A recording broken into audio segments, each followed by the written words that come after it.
పరిజ్ఞానం వరకు చెప్తున్నాను నేను. గీతలో భగవంతుడు చెప్పాడు, మాసాన మార్గశీర్షం ఉత్తమైంది, నాకు ఇష్టమైనటువంటి మాసం అని చెప్పడం. ఆయనకి ఇష్టమైన మాసం కాబట్టి ఆయన ఉడదంలో ఉండేటువంటి లక్ష్మీదేవిని పూజించడానికి ఎక్కువ మంది ఉత్సాహం చూపిస్తుంటారు నేను అనుకోవడం. ఎందుకంటే లక్ష్మీ మాసం అనేది శ్రావణ మాసం ఎక్కువగా చెప్పబడుతోంది. అలాగే ధనలక్ష్మి అమ్మవారి యొక్క పూజలు అనేవి మీకు కార్తీక మాస అమావాస్య రోజునే ఉంటాయి. చాలామంది అది కార్తీక మాసంలో వచ్చేటువంటి లక్ష్మీదేవి పూజను ఎక్కువ చేస్తుంటారు. మార్గశిర మాసంలో కొన్ని ప్రాంతాల వారు తప్పకుండా ఒక రకమైనటువంటి గౌరీదేవిగా పూజిస్తారు. అంటే గౌరీదేవి మనకి పెళ్ళప్పుడు మీకు సారె పంపిస్తారు, మీకు అమ్మాయిలకి చాలామంది గుర్తుంటూ ఉంటుంది, పుట్టింటి వాళ్ళు సారె పంపిస్తారు. సారె అంటే ఏమిటి?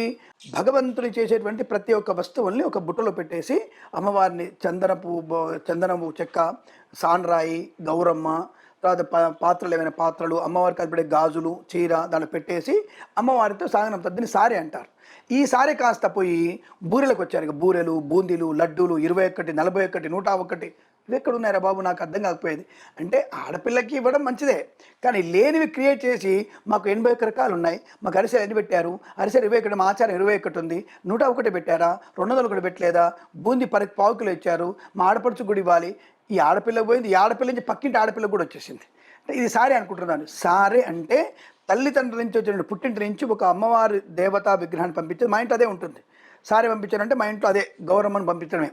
ఈ గౌరమ్మని చందనపు చెక్క, చందనపు సాన్రాయి, గౌరమ్మని పెట్టేసి ఒక 2-3 విగ్రహాలు పెట్టేసి అమ్మవారింటి నుంచి పుట్టింటి నుంచి వాళ్ళు సాగనంపడం. అంటే ఏమిటి? ఇంటర్నల్ ఇద్దరికి కూడా అనుసంధానం ఉండడానికి, అత్తింటికి పుట్టింటికి ఆడపిల్లతో అనుబంధం పెరగడానికి ఇచ్చేటువంటి ఒక కంటిన్యూటీ, బంధాన్ని పెంచుకునే తత్వం. సరే, మళ్ళీ మా ప్రతి నెల పిలుస్తారు, పెడతారు, అల్లుడికి ఆషాఢ పట్టి అంటారు, శ్రావణ పట్టి అంటారు, అన్ని పట్టిలు పెడతారు, అన్ని పెడతారు. అంటే ప్రతి పండగ కూడా కూతుర్ని తల్లిగారింటితో అనుసంధానం కంటిన్యూ చేయడానికి చేసేటువంటి పనులని, పూజలన్నీ. వడిబియ్యం పోసే అంత అర్థం అదే. 3 ఏళ్ళకి వడిబియ్యం పోస్తారు, 5 ఏళ్ళకి పోస్తారంటే ఒక పెద్ద పండగలా చేస్తారు దాన్ని. వడిబియ్యం పోయడం అంటే పెద్ద పండగలా చేస్తారు.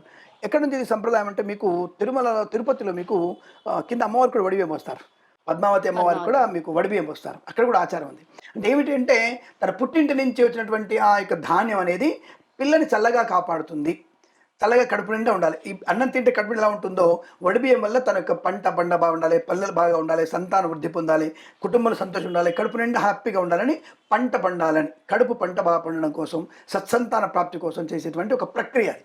ఇప్పుడు చాలామంది అంటారు, వెంకటేశ్వర స్వామి పిల్లలు ఎక్కడ ఉన్నారండి? మరి మనందరం రాయని పిల్లలే కదా, మనందరం పద్మావతం పిల్లలమే కదా.